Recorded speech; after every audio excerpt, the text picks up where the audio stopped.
The courtroom buzzed with tension as day 9 of the Diddy trial unfolded in a packed Manhattan court. The air was thick with anticipation, but no one expected what came next. Ice Cube walked in, not for attention, not for drama, but with purpose. He carried a folder filled with connections, voice memos, and paperwork that made the entire room fall silent. Cameras flashed, reporters scrambled to take notes, and even Diddy's lawyers looked uneasy. It wasn't just about Diddy anymore. What Ice Cube was about to reveal exposed a system built on silence, fear, and control. For years, whispers had circulated, names like Jamie Foxx, Oprah Winfrey, Quincy Jones.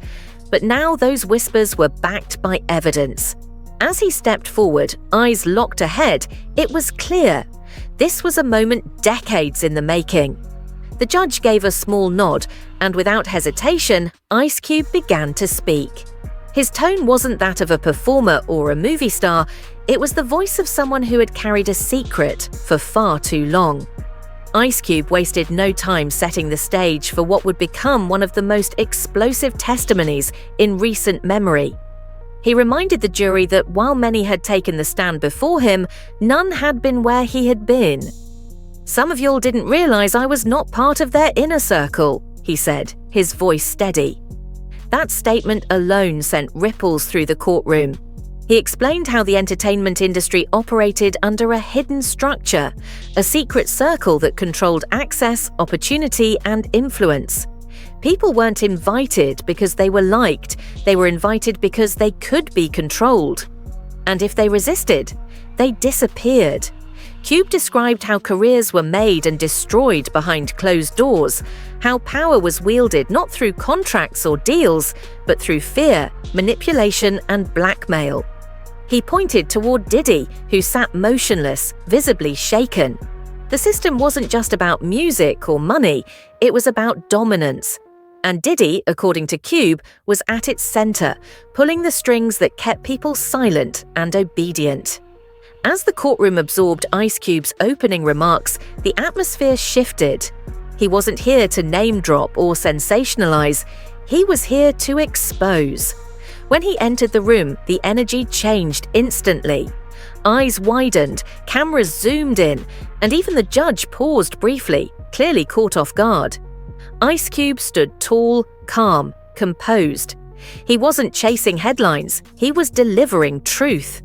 The documents in his hands contained more than just allegations. They held proof of a network that had silenced voices for decades. As he began speaking, the gallery fell silent. Jurors leaned forward. Diddy's expression darkened. Cube wasn't there to accuse, he was there to testify. He spoke of a world where trust was an illusion, where invitations were traps, and where loyalty was tested in ways most people couldn't imagine. By the time he finished describing the moment he realized the depth of the control system, the room felt heavier, like a veil had been lifted from something long hidden. What followed was not just a testimony, but a reckoning. Ice Cube detailed how artists were lured into a false sense of security, only to find themselves ensnared in a cycle of control. He spoke of private parties, secret meetings, and the invisible lines drawn between freedom and captivity. According to Cube, Diddy wasn't just hosting events, he was orchestrating them. These gatherings weren't about celebration, they were vetting rooms, places where obedience was tested and rewarded. Those who played along thrived, those who resisted were erased. Cube revealed how careers were sabotaged, not through public scandal, but through quiet, strategic erasure.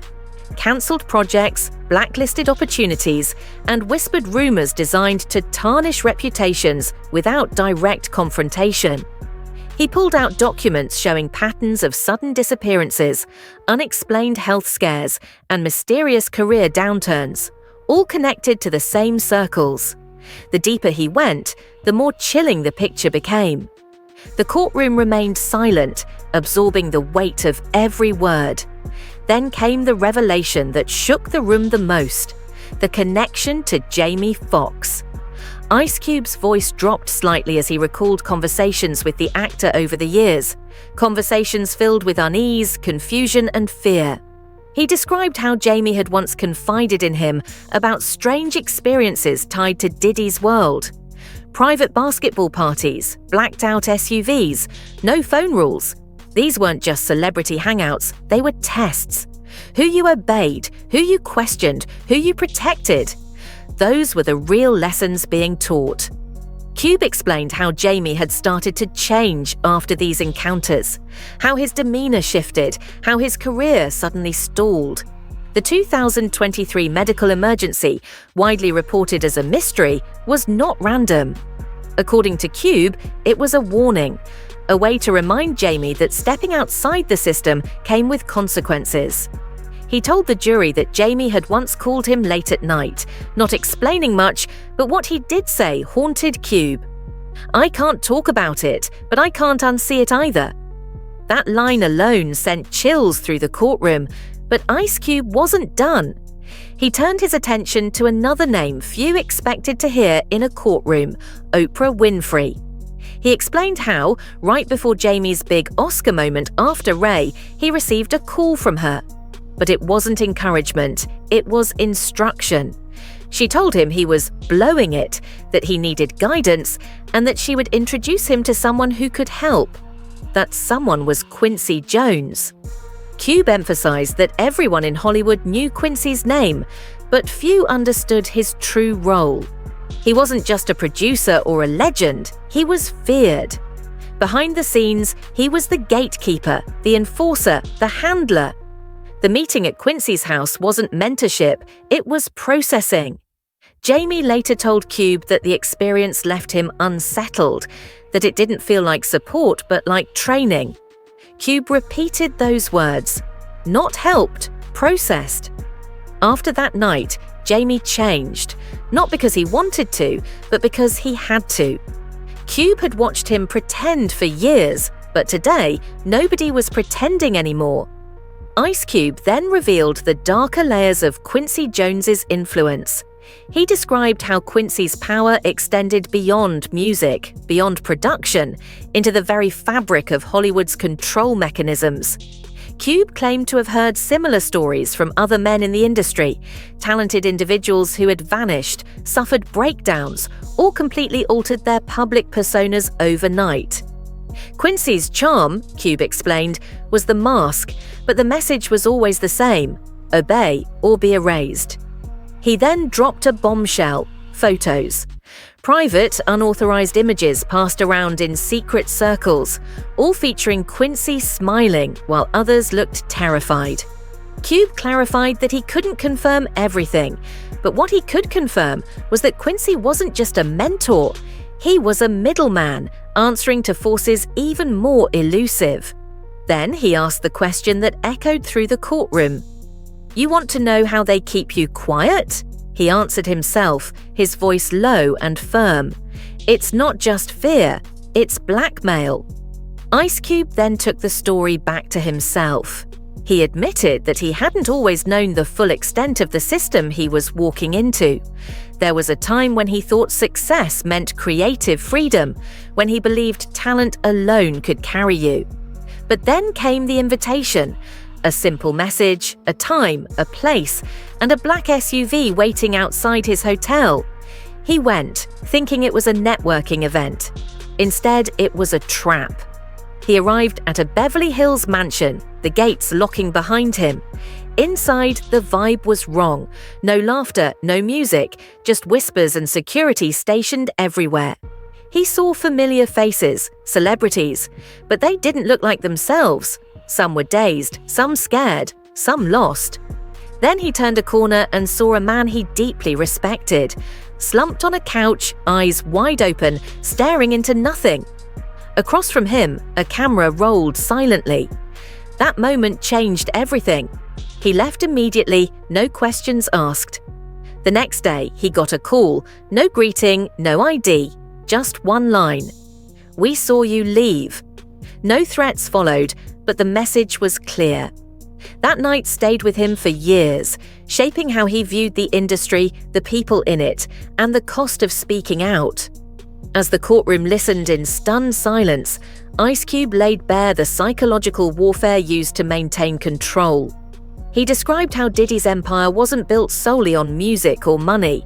It was built on secrets, hidden cameras, audio recordings, footage collected over decades, all organized, stored, and weaponized. They don't just invite you to party, Cube said.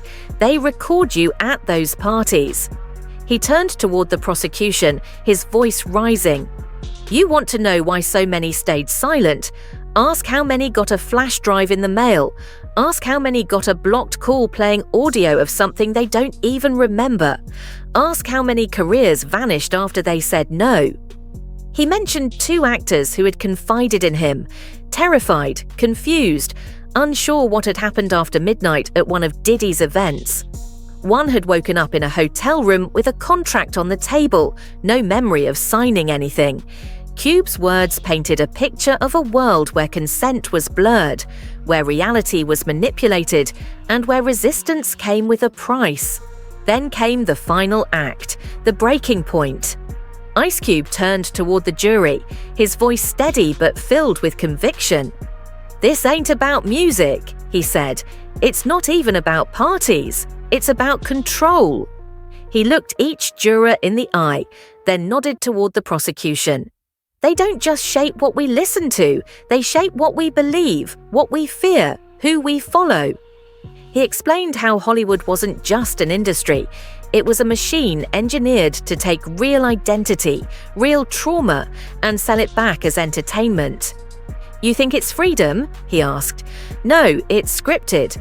Every album pushed, every movie funded, all by design. Then he delivered the line that made the room shudder. The same people who pushed prison music well own the prison. He referenced Tupac, the warnings he tried to give before he was silenced. In that moment, the courtroom wasn't watching a trial anymore. It was witnessing the unraveling of an entire system. Ice Cube concluded with a final statement that left the courtroom in stunned silence. He stepped off the witness stand, walked to the center of the room, and addressed Diddy directly. You built a kingdom out of other people's silence, he said.